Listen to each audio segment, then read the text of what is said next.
akhir bulan. Semangat itu akhir bulan ini sekedar beli. Insya Allah. Sekedar beli kan? Wah. Jawabnya semangat itu. Assalamualaikum warahmatullahi wabarakatuh. Waalaikumsalam warahmatullahi wabarakatuh. Mantap. Semoga menjawab Allah berkah berkah. Amin. Alhamdulillah, nahmaduhu wa nasta'inuhu wa nastaghfiruh wa nu'minu bihi wa natawakkalu 'alaihi wa na'udzu billahi min shururi anfusina wa min sayyiati a'malina may yahdihillahu fala mudilla lahu wa man yudlil fala hadiya lahu. Asyhadu an la ilaha illallah wahdahu la syarika lahu wa asyhadu anna Muhammadan 'abduhu wa rasuluh la nabiyya wa la rasula ba'da.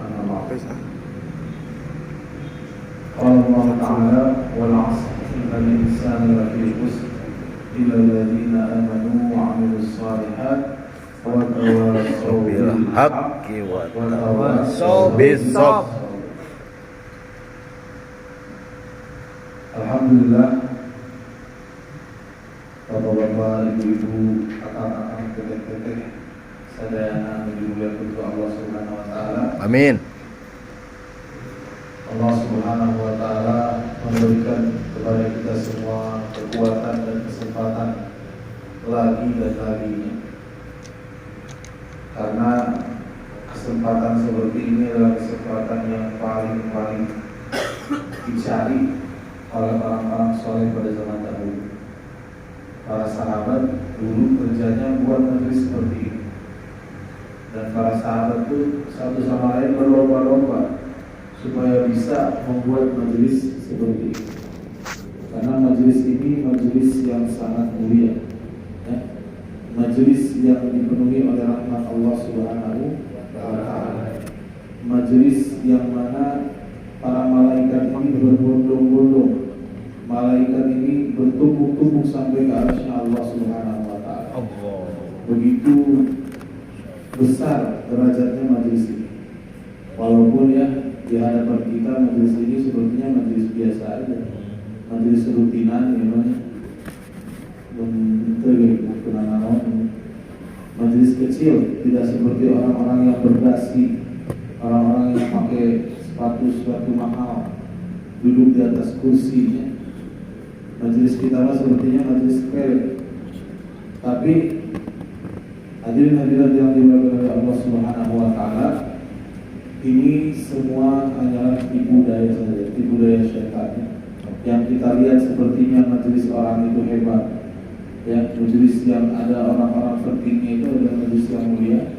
Tapi kata Nabi, sabda Nabi bahwa majelis yang mulia adalah majelis yang di dalamnya bagaimana kita membacakan firman-firman Allah Subhanahu wa taala. Alhamdulillah kita tadi tawassul ya, baca Al-Fatihah, baca surat-surat yang lain. Ini adalah firman-firman Allah Subhanahu wa taala. Maka jangan dianggap remeh baca Al-Qur'an ini.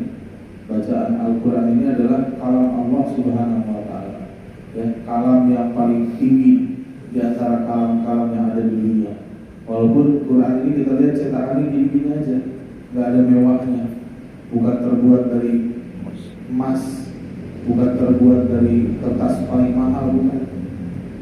Terlihat supaya seperti biasa saja, tetapi dalamnya ini kalam Allah yang tidak ada satupun orang terhebat di dunia ini maupun dia orang Arab yang fasih berbahasa Arab gak akan bisa dia menandingi daripada ayat-ayat daripada Al-Quran, ya. Karena firman Allah tidak akan ada orang yang bisa menandingi daripada ayat-ayat Al-Quran. Para penyair-penyair dulu yang menantang baginda Rasulullah SAW ketika mendengar ayat-ayat Al-Quran, maka mereka hatinya menjadi lembut. Begitu pula Sayyidina Umar radhiyallahu anhu. Beliau ini adalah orang yang galak, tegas orangnya, benar-benar bengis. Melihat tak suka orang, panggil, bunuh. Ayat itu orang itu. Melihat tak suka sama orang, panggil, bunuh. Ayatnya. Sayyidina Umar itu hidupnya seperti itu zaman zahiriyahnya dulu.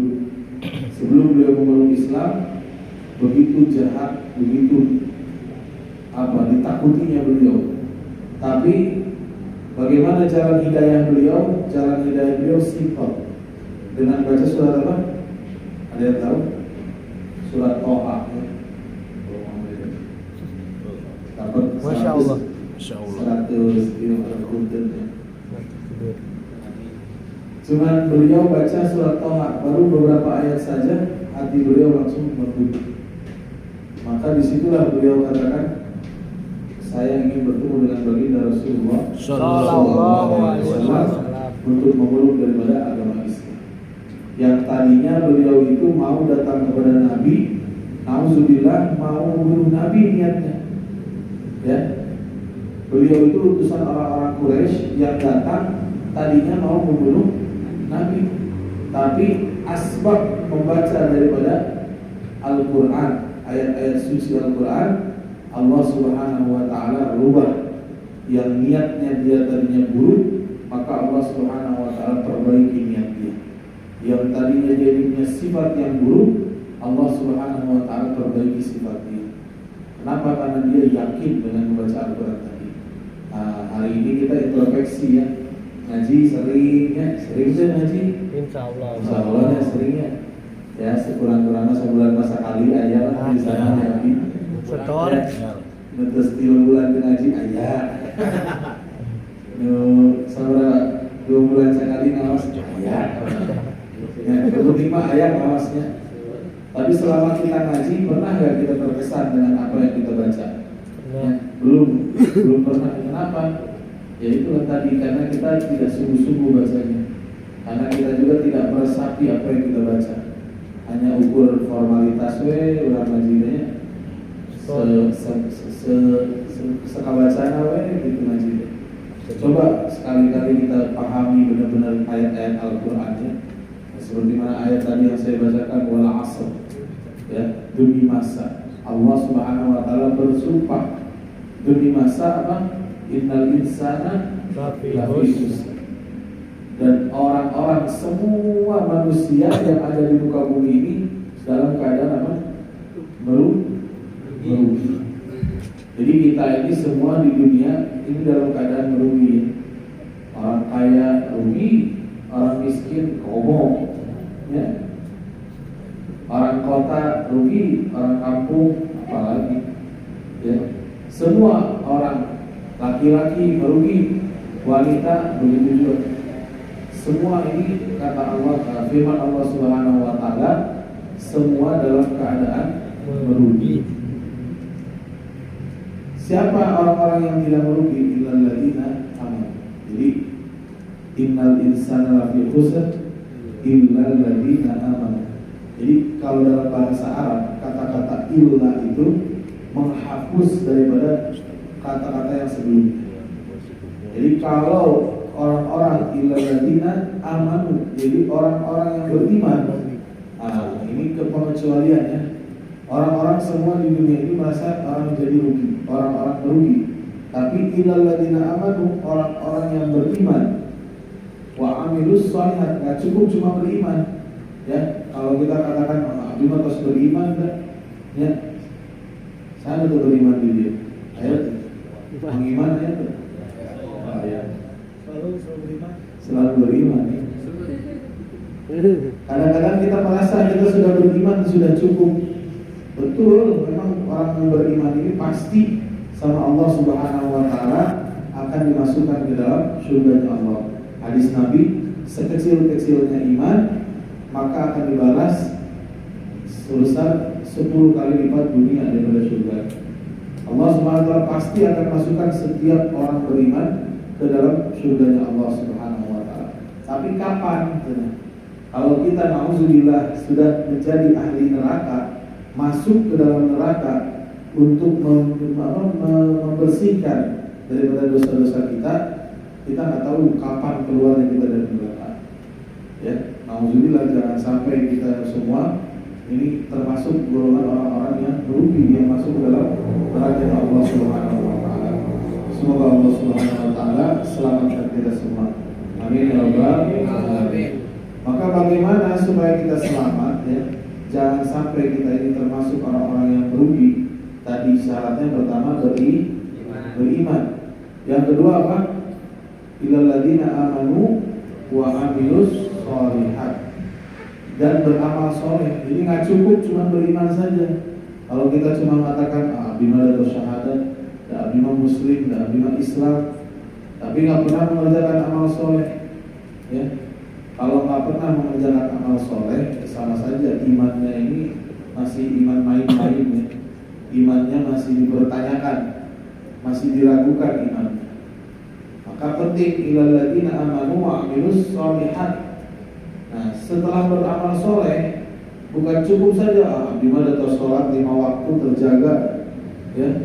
Bima sholat ngaji, sering ngaji, tiap hari baca Quran lagi 5 juz, tiap hari baca Quran lagi one day 1 juz.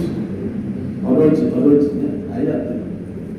Ada saya mah udah tiap hari sholat sunat terjaga, tahajud terjaga, ayat tuh.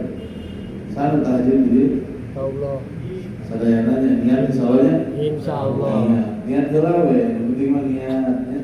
Tom teu niat-niat teuing tom. Nanti sebelum tidur niatkeun ya Allah, abdi niat hayu boga tahajud ya Allah. Panggugakeun abdi gitu. Insyaallah. Insyaallah. Niatnya dia. Insyaallah. Ada mau? Ada. Kebaikan mah sudah dimulai. Ya, jangan ditunda-tunda kebaikannya. Nah, maka tadi orang yang beriman kemudian beramal soleh. Gak cukup saja orang beramal soleh, bertawassul bil haq, saling apa? Nantina tawassul bil haq, menasehati kebaikan. Jadi setelah kita beramal, ya setelah kita beramal itu kita penting bernasehati daripada saudara-saudara kita. Karena nggak cukup kita punya amal banyak, nanti ketika dibawa ke akhirat, maka amal-amal kita ini akan habis. Kenapa habis? Kita akan menjadi bangkrut. Karena apa? Karena kita nggak pernah namanya menasehati atau mengajak saudara kita, tetangga kita, teman kita, adik kita, istri kita, kakak perempuan, adik perempuan, semua kita nggak pernah mengajak mereka untuk beramal kebaikan. Jadi percuma kita beramal kebaikan, tapi kita nggak pernah mengajak saudara kita, orang-orang terdekat kita, ya. Maka di sini kita sama-sama tinggal bersama di sini. Ini kita saling mengingatkan, ya. Yang sudah sholat ingatkan yang belum sholat, yang sudah ngaji ingatkan yang belum ngaji, yang sudah amalan-amalan baik maka ingatkan yang belum, ya. Saling mengingatkan. Jadi kalau mengingatkan itu bukan nyuruh, tapi dengan kasih sayang. Ya, kalau ngingetin itu bukan berarti nyuruh. Sholat sih, lain gitu. Tapi diingatkan, pas waktunya ya sholat dan berdosa, manggula mungkin abdi gitu, ya. Begitu caranya, ya. Insyaallah. Insyaallah. Taruh dulu ibu. Insyaallah. Ya. Berarti kabuli. Kabuli. Ya, tadi syaratnya yang berikutnya apa? Watawassaw bil haq watawassaw bis sabr. Yang terakhir adalah kita harus bersabar, ya. Kalau misalkan kita ngajak orang yang nggak mau, kamu carikan, mentang-mentang OB dicarikan, mentang-mentang anak baru dicarikan. Tapi kalau kita sudah mengajak, kita bersabar, ya. Bersabar itu dalam segi apapun, ya. Bersabar itu berarti kita teguh, tidak goyah. Maksud bersabar ini adalah istiqomah dalam beramal, ya. Istiqomah dalam beramal pun itu termasuk kita bersabar. Kalau kita sudah sholat, kita jaga sholat kita ini 5 waktu kita jaga, maka itu disebut juga dengan bersabar. Kita bersabar dalam amalan-amalan kita. Nah, maka untuk itu duduknya kita malam di sini, malam ini kita bersama-sama, kita satukan pikir kita, satukan risau kita, bagaimana supaya kita ini tidak menjadi orang-orang yang merugi. Ya, syarat-syaratnya tadi sudah diberitahu, tinggal diamalkan. Maka setelah selesai majelis ini, kita mulai niatkan untuk mengamalkan apa yang telah kita pelajari. Insyaallah. Dan jangan lupa saling mengingatkan satu sama lain dalam kebaikan. Kebaikan itu apa saja, banyak ya. Bersih-bersih itu kebaikan. Ya, dalam pekerjaan mengingatkan satu sama lain itu pun kebaikan. Itu semua adalah amal-amal baik. Jadi amal-amal yang menurut kita itu baik, kalau kita juga ajak orang, maka itu sama saja sudah berdakwah kita, sudah mengajak, sudah memberi nasihat kepada saudara-saudara kita. Semoga Allah Subhanahu wa taala berikan kepahaman kepada kita semua, dan semoga Allah Subhanahu wa taala mudahkan kita untuk mengamalkan dan juga menyampaikan. Insyaallah. Ya Nabi Muhammad Mustafa sallallahu alaihi wasallam wa ala alihi wa sahbihi wa kulli ahli syai'un lillahi al-Fatiha.